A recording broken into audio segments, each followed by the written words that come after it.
Todos os peixes foram deixados naqueles barcos e eles seguiram a Jesus. Qual é a razão? Diante de uma grande pesca, diante daquilo que eles buscaram toda noite, abandonar, porque algo maior tinha. Doravante, serás pescador de homens. Então, quando nós olhamos essa realidade, o que os fez abandonar tudo, deixar os seus peixes, deixar os seus barcos, porque tinha algo muito mais importante para fazer. O chamado gracioso de Jesus nos faz entender que os propósitos dele são maiores que os nossos. O que nós entendemos no chamado de perder é exatamente compreender que apesar do barco estar cheio de peixes, tem algo mais precioso, tem algo muito mais importante. E a certeza que aquilo que Deus tinha para a vida daqueles homens era muito maior do que eles esperavam. Certa vez Jesus também conversava com um homem que nós o conhecemos apenas como um jovem rico, e esse jovem rico cheio de si se aproxima de Jesus e começa um diálogo com Jesus, dizendo o que era preciso fazer para herdar a vida eterna. E Jesus, conhecendo o coração daquele homem, sabia que ele estava apenas cheio de vaidade, e pergunta a ele: você conhece os mandamentos? Ele diz: eu conheço todos, e desde a minha infância eu tenho guardado todos eles. E ele fala: quais? E ele fala exatamente daquele que se refere apenas entre o homem e Deus, não entre o homem e o seu próximo. E ele então repete os mandamentos, e Jesus fala assim: só falta uma coisa para você, vende tudo que você tem, dá aos pobres, e depois você vem e segue. E o final daquela história é que aquele homem sai entristecido, porque era dono de muitas coisas. E continuando naquele momento, Jesus olha para os seus discípulos e começa uma conversa com eles, dizendo que aquele que não entrega tudo não vai receber. E aí então os discípulos continuam o diálogo. Então Pedro começou a dizer-lhe: eis que nós tudo deixamos e te seguimos. Tornou Jesus: em verdade vos digo, que ninguém há que tenha deixado casa, ou irmãos, ou irmãs, ou mãe, ou pai, ou filhos, ou campos, por amor de mim, e por amor do Evangelho, que não receba, já no presente, o cêntuplo de casas, irmãos, irmãs, mães, filhos e campos, com perseguições, e no mundo por vir a vida eterna. Porém muitos primeiros serão últimos, e os últimos primeiros. Diante daquela conversa com aquele jovem rico, que sai entristecido, a conversa continua com os discípulos, e o Pedro vai dizer: Senhor, nós deixamos tudo, e diante de uma grande pesca, nós abandonamos tudo, para poder seguir, o que nós iremos ter? E Jesus responde. Naquele dia, o jovem rico voltou para casa entristecido por não querer perder, mas os discípulos seguem o dia com a promessa de ganhar. Diante daquela conversa com o jovem rico, ele vai embora entristecido, por um simples motivo: ele não estava disposto a perder. Mas aqueles homens que agora se tornaram discípulos de Jesus, seguem a viagem, seguem caminho fora, porque eles seguem uma promessa: vocês tudo deixaram, e vocês então vão ganhar. Queridos, o deixar o barco com os peixes não foi propriamente uma perda, mas uma oportunidade de um novo começo. O entendimento de deixar os barcos, deixar os peixes, era uma compreensão que era oferecido para eles a oportunidade de um novo começo, a oportunidade de um recomeço. Quando nós ouvimos ao longo desse mês sobre o convite de Jesus para que possamos aprender a perder, a disposição para perder, nada mais é do que um oferecimento de Jesus a nós, nos convidando a uma oportunidade de recomeçar. É exatamente isso que eu quero conversar com vocês nesta última mensagem da série, dispostos a perder pela oportunidade de recomeçar.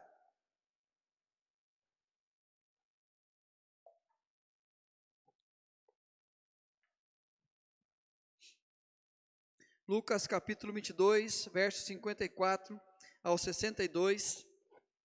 Nós iremos ler esse texto, mas a mensagem estará baseada em todo o contexto desses acontecimentos aí entre Jesus e o próprio Pedro. Diz assim o texto, versículo 24: então, prendendo, o levaram e introduziram na casa do sumo sacerdote. Pedro seguia de longe. E quando acenderam o fogo no meio do pátio, e juntos se assentaram, Pedro tomou lugar entre eles. Entre mentes, uma criada, vendo-o assentado perto do fogo, fitando-o, disse: esse também estava com ele. Mas Pedro negava, dizendo: mulher, não o conheço. Pouco depois, vendo o outro, disse: também tu és dos tais. Pedro, porém, protestava: homem, não sou. E tendo passado cerca de 1 hora, outro afirmava, dizendo: também este verdadeiramente estava com ele, porque também é galileu. Mas Pedro insistia: homem, não compreendo o que dizes. E logo, estando ele ainda a falar, cantou o galo. Então, voltando-se o Senhor, fixou os olhos em Pedro. E Pedro se lembrou da palavra do Senhor, como lhe dissera: hoje 3 vezes me negarás, antes de cantar o galo. Então Pedro, saindo dali, chorou amargamente. Queridos, Pedro viveu intensamente o seu chamado para conviver com Jesus. O que nós olhamos quando nós lemos os evangelhos, as narrativas dos evangelhos, se alguém viveu intensamente a sua caminhada com Cristo, foi Pedro. Aonde nós percebemos em todo o tempo ele tomando a frente, ele conversando ali próximo de Jesus, o tempo todo um questionador, o tempo todo tomando a frente dos demais discípulos. Pedro viveu intensamente cada momento ao lado de Jesus. E essa impetuosidade de Pedro era agravada pela constante luta interna que possuía entre fazer as coisas do seu jeito ou da forma que Jesus queria. Então, diante dessa intensidade e dessa impetuosidade de Pedro, ele vivia uma constante luta interna, entre obedecer à voz do Mestre, entre fazer aquilo que Jesus pedia a eles, ou buscar a sua própria vontade, ou tentar o tempo todo fazer as coisas do seu jeito e no seu tempo. E nós temos algumas passagens que nos mostram isso. Por exemplo, mas vós, continuou ele, quem dizeis que eu sou? Respondendo Simão Pedro, disse: tu és o Cristo, o Filho do Deus vivo. Diante de uma multidão que dizia que Jesus era Elias, João Batista, alguns dos profetas, Jesus olha os discípulos e pergunta a eles: e vocês? Quem vocês dizem que eu sou? O primeiro a se levantar foi Pedro e disse: tu és o Cristo, o Filho do Deus vivo. Aparentemente, nesta afirmação, Pedro está dizendo que o que o Senhor mandar, nós iremos obedecer. O que o Senhor disser, nós vamos acreditar que exatamente dessa maneira vai acontecer. Mas a intensidade de Pedro o leva a outra extremidade. Por exemplo, então lhes disse Jesus: todos vós vos escandalizareis, porque está escrito: ferirei o pastor e as ovelhas ficarão dispersas. Disse-lhe Pedro: ainda que todos se escandalizem, eu jamais. Outra passagem.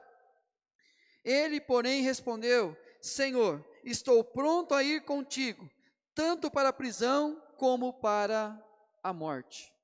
Em outro contexto, então Simão Pedro puxou da espada que trazia e feriu o servo do sumo sacerdote, cortando-lhe a orelha direita, e o nome do servo era Malco. Queridos, nós encontramos então constantemente essa intensidade de Pedro, o levando a defender a sua tese, a sua vontade e fazer as coisas do seu jeito.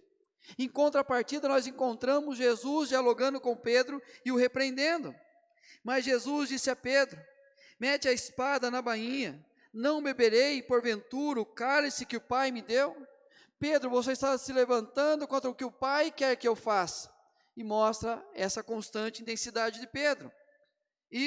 Mas Jesus, voltando-se, disse a Pedro: arreda-te, Satanás, tu és para mim pedra de tropeço, porque não cogitas as coisas de Deus, e sim das dos homens. O que nós encontramos então é Pedro vivendo a intensidade dele, e o tempo todo essa luta interna constante, entre fazer a vontade do Cristo e fazer a sua vontade, fazer de acordo com o que Cristo queria, ou fazer de acordo com aquilo que ele queria. Queridos, Pedro representa cada um de nós. Pedro representa a nossa história, mostra o quanto nós vivemos essa luta interna, de saber o que Deus quer de nós, mas nós constantemente queremos fazer as coisas do nosso jeito. E chega nesse contexto que nós lemos agora, aquele que era impetuoso, aquele que dizia que iria junto com Cristo até a morte, ele simplesmente nega a Jesus.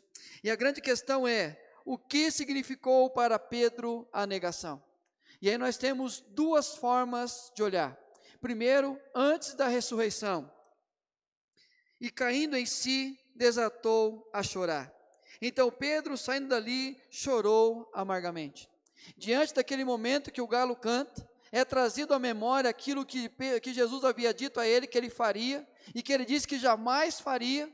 Ele chora amargamente, ele chora profundamente, ele cai em si, reconhece a sua derrota, reconhece as suas falhas, reconhece que toda a vida tentou fazer do seu jeito, e diante do maior desafio da vida, ele percebe que ele não tinha forças para prosseguir, e por 3 vezes ele nega que ele era seguidor do Cristo. Mas depois da ressurreição, disse-lhe Simão Pedro aos demais: vou pescar. Disseram-lhe os outros: também nós vamos contigo. Saíram e entraram no barco, e naquela noite nada apanharam. Depois, eles simplesmente, depois de todo o acontecimento, a decisão é: vamos seguir a vida. Vamos continuar fazendo do nosso jeito. Nós precisamos voltar à pesca. Queridos, essa luta de Pedro agora tem a possibilidade de chegar ao fim. Essa luta constante, interna, essa tentativa de fazer a vontade dele ou fazer a vontade do Cristo pode chegar ao fim. E como? Através de uma promessa feita lá em Marcos capítulo 14, 28. Jesus diz: mas depois da minha ressurreição, irei adiante de vós para a Galiléia. Havia uma promessa.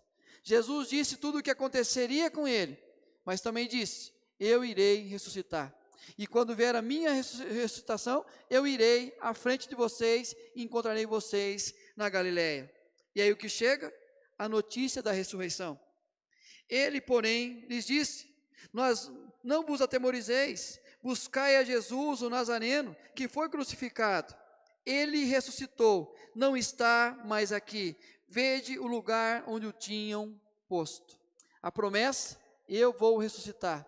Agora o cumprimento da promessa: ele ressuscitou. Mas a promessa tem uma continuidade, que é o reencontro. Mas ide, dizei a seus discípulos e a Pedro, que ele vai adiante de vós para a Galiléia. Lá o vereis como ele vos disse. Queridos, uma leitura superficial parece que é algo normal. Jesus disse que ia morrer, mas iria ressuscitar, iria encontrar com eles de novo na Galiléia. E aqui então se cumpre a promessa dele, dizendo: vou adiante de vós na Galiléia, lá eu encontrarei vocês. Mas tem um detalhe importante nesse discurso: ide dizer aos seus discípulos e a Pedro. Jesus sabia o sentimento de derrota no coração de Pedro. Jesus sabia o sentimento de medo, de pavor no coração de Pedro. Ele sabe exatamente, Pedro lembrava o olhar de Jesus. Para quem assistiu o filme A Paixão de Cristo, eles fizeram perfeitamente essa encenação final. Enquanto Jesus estava sendo açoitado ali, Jesus no meio da multidão, ele vira o olhar e olha para Pedro. E aquele olhar fixo em Pedro mostra o pavor de Pedro. A última lembrança que Pedro tinha com Cristo era exatamente aquele olhar dele. E aí Pedro poderia dizer assim: eu perdi, eu sou um derrotado. Como eu irei comparecer junto de vocês na Galiléia? Mas o convite do anjo era: Deus mandou que você estivesse também na Galiléia, inclusive Pedro. E queridos, nesse reencontro, nessa conversa de Jesus com Pedro, ele respondeu: sim, Senhor, tu sabes que te amo. E ele lhe disse: apacenta os meus cordeiros. Naquele reencontro de Jesus com os seus discípulos, ele chama Pedro num canto e começa a conversar. E essa conversa com ele vai dizer: Pedro, eu quero que você cuide das minhas ovelhas. Eu quero que você cuide dos meus cordeiros. Eu quero que você cuide do meu rebanho. Diante do reconhecimento de Pedro, de suas perdas, Jesus então dá a ele uma oportunidade para recomeçar a sua história. Diante de toda aquela luta que foi vencida no coração de Pedro, de não mais querer fazer apenas a sua vontade, agora ele recebe a oportunidade de recomeçar. Queridos, essa história de Jesus com Pedro, nós podemos tirar 3 lições importantes para nós, diante da possibilidade que nós temos, uma oportunidade oferecida de recomeçar. E a primeira lição: vivenciando um cuidado especial na área espiritual. Para que nós possamos, dispostos a perder, e pela oportunidade de recomeçar, nós temos que aprender a vivenciar um cuidado especial na área espiritual. O texto diz em Marcos 1, 16 e 17: caminhando junto ao mar da Galileia, viu os irmãos Simão e André, que lançavam a rede ao mar, porque eram pescadores. Disse-lhe Jesus: vinde após mim, e eu vos farei pescadores de homens. Na Galileia começa a história de Jesus com Pedro. Marcos 16, 7: mas ide dizei a seus discípulos e a Pedro que vai adiante de vós para a Galileia. É interessante que agora o lugar do começo vira o lugar do recomeço. O lugar do primeiro encontro agora vira um momento de reencontro, uma oportunidade de Pedro recomeçar. Queridos, mas para que se tornasse o lugar do recomeço, era preciso lembrar a mensagem ali pregada no recomeço.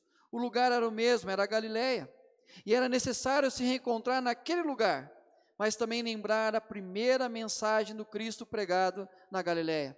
Qual era a primeira mensagem? Depois de João ter sido preso, foi Jesus para a Galileia pregando o Evangelho de Deus, dizendo: o tempo está cumprido, o reino de Deus está próximo, arrependei-vos e crede no Evangelho. Diante de Pedro, aquele que contestava, aquele que era inquieto, aquele que era impetuoso, aquele que era insistente na sua própria visão, aquele que tentava fazer do seu jeitão, ele tem a oportunidade de voltar a encontrar o Cristo na Galileia. Mas era preciso lembrar a primeira mensagem pregada na Galileia, a necessidade do arrependimento. Queridos, quando nós olhamos a história de Pedro, não era simplesmente reencontrar o Messias agora ressurreto, dar a ele um abraço e continuar a vida como se nada tivesse acontecido.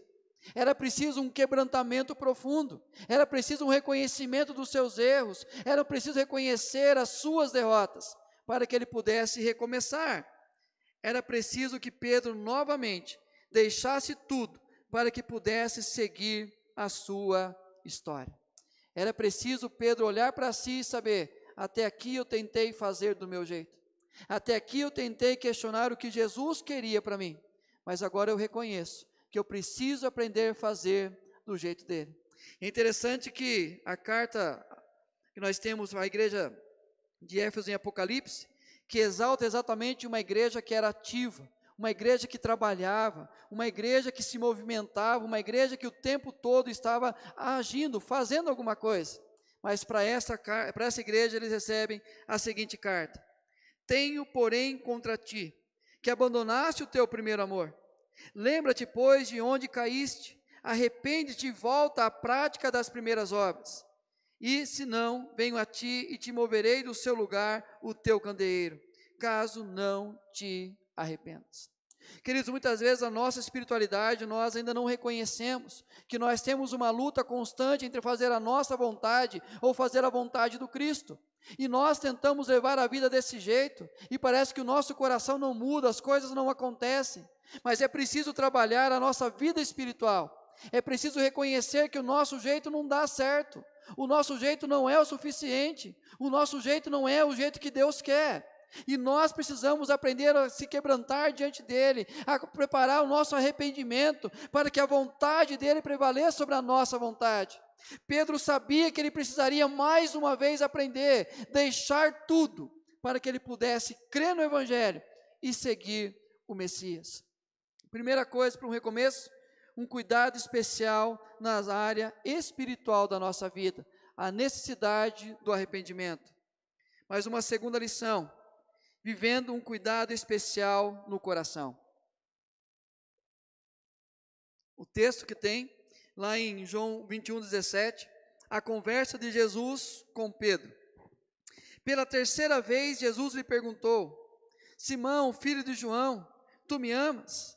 Pedro entristeceu-se por ele lhe ter dito pela terceira vez: tu me amas? E respondeu-lhe: Senhor, tu sabes todas as coisas, tu sabes que eu te amo. Jesus lhe disse: apacenta as minhas ovelhas. Queridos, a impetuosidade de Pedro fez com que sua dedicação se transformasse em legalismo. O que nós encontramos nas atitudes de Pedro é exatamente alguém legalista. Alguém que tenta fazer as coisas do seu jeito, conforme as suas regras, e rejeitando a própria palavra do Cristo. O tempo todo Pedro vai permitindo que a impetuosidade dele endurece o coração. O problema de endurecer o coração, o legalismo endurece os corações, pois sempre nos colocará em primeiro lugar. Todas as vezes que nós somos legalistas, a única coisa que nós fazemos é colocar a nossa vida à frente.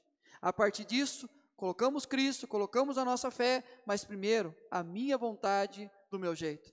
E aí Jesus sabia que ele precisaria trabalhar exatamente o coração de Pedro. No processo de recomeço, nosso coração precisa ser quebrantado, precisa ser tirado de nós um coração endurecido, um coração de pedra, para que o novo coração, um coração de carne, seja transformado e ocupe o seu lugar. É preciso transformar o nosso coração para que possamos viver um recomeço. É interessante que Jesus vai direto no coração de Pedro.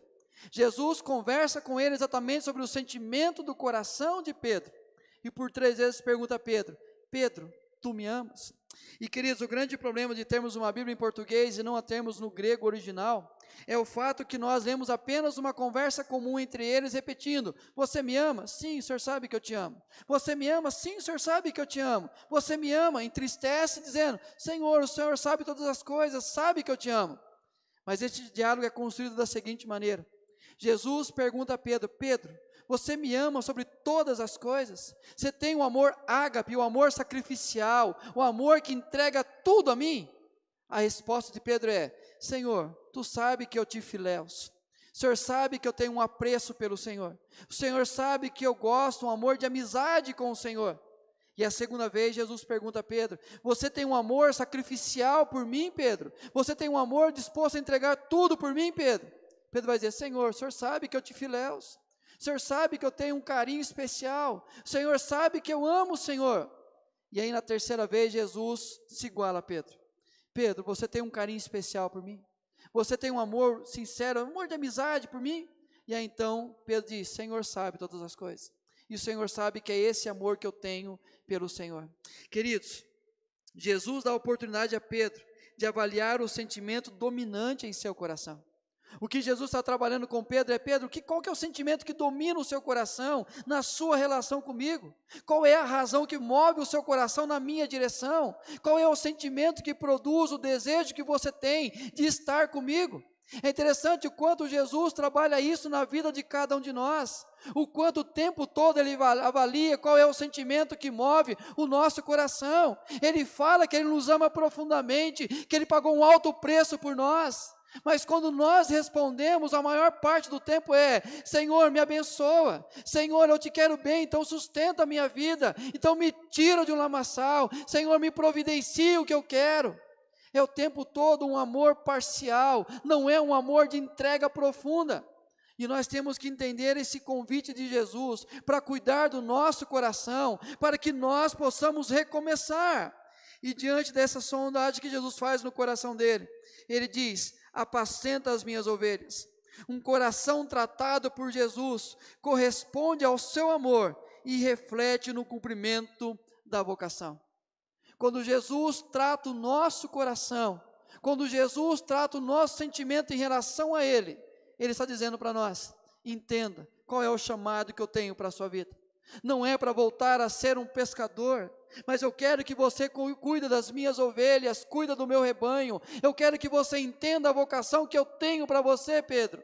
Se você continuar me amando apenas da maneira que você ama a si mesmo, e não ter um amor sacrificial, você não vai ter condições de fazer o que eu quero para a sua vida. E é o que ele diz a cada um de nós: se nós continuarmos colocando a nossa vida em primeiro, e não entendermos o chamado de um sacrifício em favor dele, nós não iremos vivenciar o melhor de Deus, o que Deus tem para a nossa história. E lá Pedro vai escrever a sua carta e vai dizer lá na sua carta: acima de tudo, porém, tende amor intenso uns para com os outros, porque o amor cobre multidão de pecados. Pedro entendeu o tratar de Jesus no seu coração. Pedro sabia que aquele amor não era o suficiente, era preciso um amor de entrega, um amor sacrificial, um amor com todas as suas forças. E quando Pedro escreve a carta, ele traz à memória a sua experiência com o Mestre. E ele diz: tende amor intenso. E a palavra aqui é ágape. É exatamente as duas primeiras palavras que Jesus pergunta se ele o amava. E ele diz: vocês precisam aprender a ter um amor sacrificial uns para com os outros.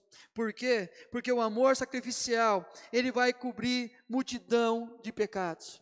Sabe o que Pedro está dizendo aqui? Eu experimentei isso na minha vida. Eu traí o Mestre, eu abandonei o Mestre, eu simplesmente neguei por 3 vezes o Mestre. Eu caminhei com o Mestre durante 3 anos e o tempo todo eu lutava contra ele, o tempo todo eu questionava as decisões dele, o tempo todo eu me colocava à frente e eu simplesmente perdi o tempo todo. E diante dessa realidade, quando eu encontro com ele novamente, ele fala: recomece a sua vida, Pedro, eu o chamei para ser pescador de homens, então cuida do meu rebanho, cuida das minhas ovelhas, apacenta as minhas ovelhas. O convite que Pedro faz agora à igreja é: vivam esse amor sacrificial, experimente esse restaurar de Deus no seu coração, pela possibilidade de ver o recomeço. Um coração tratado acolhe outros corações. Da mesma forma que Pedro foi acolhido, agora ele pode acolher outras vidas. Queridos, o que ele quer fazer conosco é exatamente tratar o nosso coração, para que nós possamos avaliar qual é o sentimento que nós temos por Cristo, entendendo que é um amor sacrificial. Ele dá a nós a possibilidade de recomeçar. Mas, por fim, pela oportunidade de recomeçar, vivendo um cuidado especial em nossa perspectiva de vida. O que nós falamos ao longo desse mês é exatamente essa realidade que tem sido pregada em muitos púlpitos, dizendo que nós somos cabeça e não somos cauda, que nós temos que vencer e o mundo está à disposição de cada um de nós, e o tempo todo negar as nossas derrotas, negar as nossas perdas, e aí nós temos tentado maquiar uma vida que não é a realidade. Mas quando nós entendemos, querido, que a nossa perspectiva de vida é errada demais, nós temos que aprender a mudar a perspectiva, não olhar a partir das nossas próprias vontades, mas voltar a olhar naquilo que Deus tem para cada um de nós. Depois da ressurreição, da notícia que chega, os discípulos reunidos à noite, Pedro faz um convite aos discípulos. Disse-lhe Simão Pedro: vou pescar. Disseram-lhe um ao outro: também nós vamos contigo. Saíram e entraram no barco, e naquela noite nada apanharam. Depois dos acontecimentos, a decisão dos discípulos é: nós vamos voltar a pescar. Vamos voltar para o começo da nossa vida. Os 3 últimos anos foram especiais para nós, mas agora segue a realidade. Vamos pescar. Queridos, é interessante, a perspectiva de vida deles volta exatamente àquilo que acontecia 3 anos atrás. Presta atenção nessa frase. Uma confusa perspectiva da vida traz velhas derrotas. Todas as vezes que nós temos uma confusa perspectiva da vida, nós não entendemos direito o que está acontecendo, nós não compreendemos o que Deus quer para a gente, vai trazer sobre nós velhas derrotas. Olha o que acontece. Naquele dia, nada apanharam. Em Lucas 5, responderam Simão: Pedro, mestre, havendo trabalhado toda a noite, nada apanhamos. A mesma realidade de Lucas 5 é a mesma realidade agora de João 21. A mesma perspectiva, simplesmente nós passamos a noite toda tentando pescar e nada nós pegamos. A mesma realidade, sob a tua palavra lançarei as redes, isto fazendo, apanharam grande quantidade de peixes e rompiam-se-lhes as redes. O Cristo ressurreto aproxima deles. Então Jesus lhe disse: lançai a rede da direita do barco e achareis. Assim fizeram, e já não podiam puxar a rede, tão grande era a quantidade de peixes. Queridos, o que nós encontramos aqui é exatamente Jesus os convidando a lembrar a experiência do passado, para que eles pudessem vivenciá-la novamente, para entender a importância de tirar a perspectiva do passado, para que eles pudessem ter uma nova perspectiva de vida. Jesus nos ensina a olhar de outra perspectiva, não naquela firmada em esforços próprios que dizia, o mar não está para peixe. Eles tentamos a noite toda, o mar não está para peixe. Mas o que Jesus faz é um convite para eles, a olhar de maneira diferente, para que eles pudessem ter um final diferente. Aquele discípulo a quem Jesus amava, disse a Pedro, é o Senhor. Simão Pedro, ouvindo que era o Senhor, cingiu-se com a sua veste, porque se havia despido, e lançou-se ao mar. Até então eles não haviam reconhecido que era Jesus ressurreto diante deles, mas diante da palavra e diante da experiência que tiveram, eles reconhecem que era Jesus. E ali João, reconhecendo, olha e diz assim, Pedro, é o nosso mestre, Pedro, é Jesus que está ali. E imediatamente o que Pedro faz é colocar as suas vestes, lançar-se ao mar, e imagina o nado desesperado de Pedro para chegar até a areia e poder dar um abraço no seu mestre. Saber que tudo agora estava recomeçando, tudo agora passa a ser diferente. E ele traz a memória, doravante serás pescador de homens. Não foi para esse tipo de peixe que eu chamei você, Pedro. Não é para essa perspectiva de vida que eu chamei você. Não é esse o projeto de vida que eu tenho para a sua história. Você está voltando a olhar na perspectiva derrotista que você tinha, de querer continuar pescando a noite toda e nada pegando. Não volte ao velho homem que você vivenciou, mas possa viver aquilo que eu tenho para você vivenciar. Comece a acreditar naquilo que eu tenho para a sua história. E Pedro imediatamente deixa o barco e vai seguir a Jesus. Pedro agora entende o que é deixar tudo para seguir o Mestre. Ele não mais vai voltar com os velhos questionamentos. Ele não vai mais colocar a dúvida no seu coração. Mas o que Pedro agora entendeu é, eu preciso aprender de novo, deixar o barco. Eu preciso de novo deixar tudo para que eu possa seguir o Mestre. A compreensão que dá sentido à nossa vida está na aceitação de nossa vocação. Amar a Deus acima de todas as coisas e desfrutar de sua presença. Entender que nós somos chamados em Cristo para olhar de uma perspectiva diferente da vida. Nós temos lançado a rede a noite toda. Nós temos tentado do nosso jeito pescar. E o que nós fazemos é puxar a rede e nada de peixe. Nós continuamos a olhar a nossa vida, não muda o relacionamento, não muda a perspectiva, não muda a nossa espiritualidade, porque continuamos a viver do nosso jeito. Mas é preciso com ousadia deixar o barco, lançar-se no mar e ir em direção a Jesus, reconhecendo que a perspectiva agora é a nossa vocação de amar a Deus acima de todas as coisas e desfrutar da sua presença. Queridos, pela oportunidade de recomeçar, vivenciando um cuidado especial na área espiritual, vivenciando um cuidado especial no coração, e vivenciando um cuidado especial em nossa perspectiva de vida, para que nós então, dispostos a perder, pela oportunidade que nos é dada para recomeçar, mas é preciso vivenciar esses cuidados na vida espiritual, no nosso coração e na maneira que nós olhamos para a vida. E o que nós temos hoje é um convite especial de Jesus, como ele teve no passado com Pedro. Ide dizei a seus discípulos e a Pedro, que ele vai adiante de vós para a Galileia, lá o vereis, como ele vos disse. É o convite que Jesus faz para nós. Ele vai à frente, diga a Pedro, coloque o seu nome, diz a Alexandre, que eu tenho uma oportunidade de recomeço a ele. Eu tenho uma oportunidade que ele faça diferente e que ele possa entender a vocação que eu tenho para ele. Queridos, uma disposição para perder pela oportunidade que nos é dada de recomeçar. Mas é preciso reconhecer, como Pedro fez, tentei de todo jeito, mas as coisas não aconteceram. Senhor, eu preciso reconhecer e agora me entregar totalmente e querer que o Senhor trabalhe na minha espiritualidade, no meu coração e na minha perspectiva de vida, para que a minha vida, a minha família, os meus filhos, o meu casamento, a minha espiritualidade, possa viver aquilo que o Senhor tem para a minha história.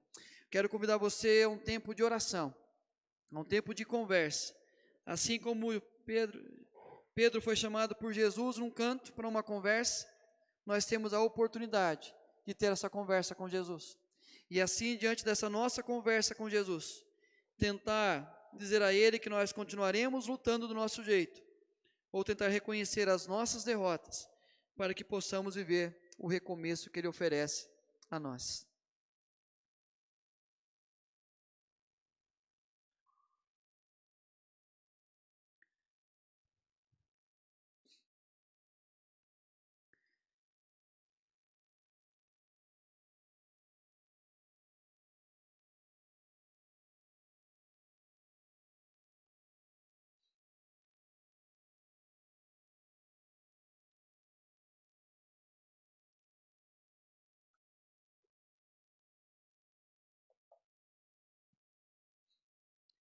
Pai, nós tivemos a oportunidade, ó Pai, ao longo desse mês, de ouvir, ó Pai, a trazer à tona, Deus, aquilo que guardamos no coração tantas vezes, tentando maquiar as nossas derrotas, e apenas, ó Deus, vivenciando um orgulho velado. Tem misericórdia de nós, ó Deus. Nos ensine, Deus, como Pedro, diante do olhar do Cristo, reconhecer que negou 3 vezes, reconhecer que todas as promessas que havia feito de ir com Jesus até a morte, não foi cumprida. E assim, ó Deus, no reencontro, ele tem a oportunidade de recomeçar. E nós temos essa oportunidade hoje, ó Deus, de recomeçar a nossa vida com o Senhor, de reconhecer, ó Deus, que até aqui muitas vezes nós temos feito do nosso jeitão, e permitimos que o legalismo endureça o nosso coração, e percebemos que temos nos tornado religiosos e não discípulos, e temos questionado tantas vezes a vontade do Senhor para a nossa vida, ó Pai. Nos perdoe, Senhor, em nome de Jesus, e nos ensine, Deus, a reconhecer, ó Pai, as nossas derrotas, pela disposição de ganhar Cristo Jesus, e que assim, ó Deus, possamos ganhar Cristo, e assim, ó Pai, vivenciar, ó Pai, esse chamado que o Senhor tem para a vida de cada um de nós. Não queremos mais, ó Deus, passar a noite toda lançando as redes e nada pegando. Nós queremos ouvir a Tua palavra e submissos à Tua vontade, ó Deus. Entender, ó Pai, que tudo nós deixaremos, os peixes, ó Deus, o barco, para seguir ao Senhor. E assim, ó Pai, fazer apenas a Tua vontade. Dê, Deus, a oportunidade a cada um de nós de recomeçarmos. Dê sabedoria, direção. Teu Santo Espírito continue ministrando no nosso coração ao longo dessa semana, ó Pai, para que possamos ver aonde nós temos alimentado um orgulho velado e possamos reconhecer as nossas derrotas nessas áreas da vida. E assim, ó Pai, ter a oportunidade de recomeçar. Cuida, Pai, da Tua igreja, cuida do Teu rebanho e ensina-nos, ó Deus, a viver o melhor do Senhor, ó Pai. Aquilo que o Senhor tem como vocação para a nossa vida, aquilo que o Senhor tem como chamado, Deus, para o nosso casamento, para os nossos relacionamentos interpessoais, para a nossa espiritualidade, a nossa vida como igreja, a nossa área profissional, Deus, as áreas das emoções, dos sentimentos, a área, Pai, da nossa vida material, tudo, Deus, que tantas vezes nós tentamos fazer do nosso jeito, mas há um convite especial do Senhor para nós nessa noite. Assim o Senhor nos convidou, Pai, cada discípulo, e a nós, na nossa individualidade, para ouvirmos a Tua palavra. Deus, se revele a nós cada vez mais, ó Deus, nesta restauração, nesse recomeço, e nos dê entendimento para fazer a Tua vontade. E que assim, ó Deus, esta mensagem que nós ouvimos ao longo desse mês, possa, Deus, estar presente na nossa vida, essa disposição de perder, para que possamos ganhar em Cristo Jesus. Obrigado, Senhor, pela Tua bondade, pela Tua fidelidade. Em Cristo é que nós oramos e somos gratos.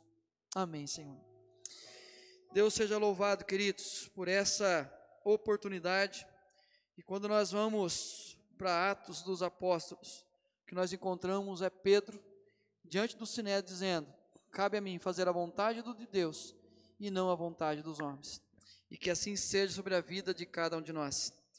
Hoje estão com a gente aqui o Arthur e a Ana Lídia, mineiros.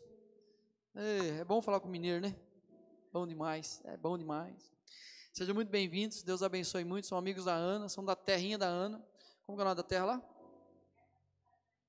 Carmo do Pará ou Parnaraíba? Vai lá, é gostoso, tem um queijo, que já acabou, viu? Aí fica a dica, quando vocês forem para lá, lembra de nós. Quando estiver no paraíso, lembra de nós, traga. Deus abençoe muito vocês, sintam-se acolhidos pela igreja. Os demais são de casa, são todos já velhos aqui. Cadê o nosso tocador de bateria, o César? O César estreou, só para lembrar que estreou aí, agora não tinha visto tocar ainda de manhã aqui, e hoje ele tocou à noite. Então Deus abençoe e use a sua vida nesse ministério também de louvor. Queridos, nós iremos cantar esse hino 334, que fala exatamente dessa conversão. Nós andamos cegos por tanto tempo, mas agora em Cristo Jesus nós podemos ver, e nós podemos entregar nosso coração por completo a Ele. E nesse é o momento que nós temos de entregar nossos dízimos, nossas ofertas, e nós podemos fazê-lo através do envelope, no gasofilácio, ou no envelope tem um QR Code aí, que é do Pix, e quem está em casa vai aparecer na tela aí o QR Code, lembrando que você precisa abrir o aplicativo do banco, para poder então mostrar pelo QR Code, e apontar, não basta apenas mostrar a câmera, precisa direcionar também aí o aplicativo. Vamos colocar em pé e vamos encerrar nosso culto louvando com o hino 334.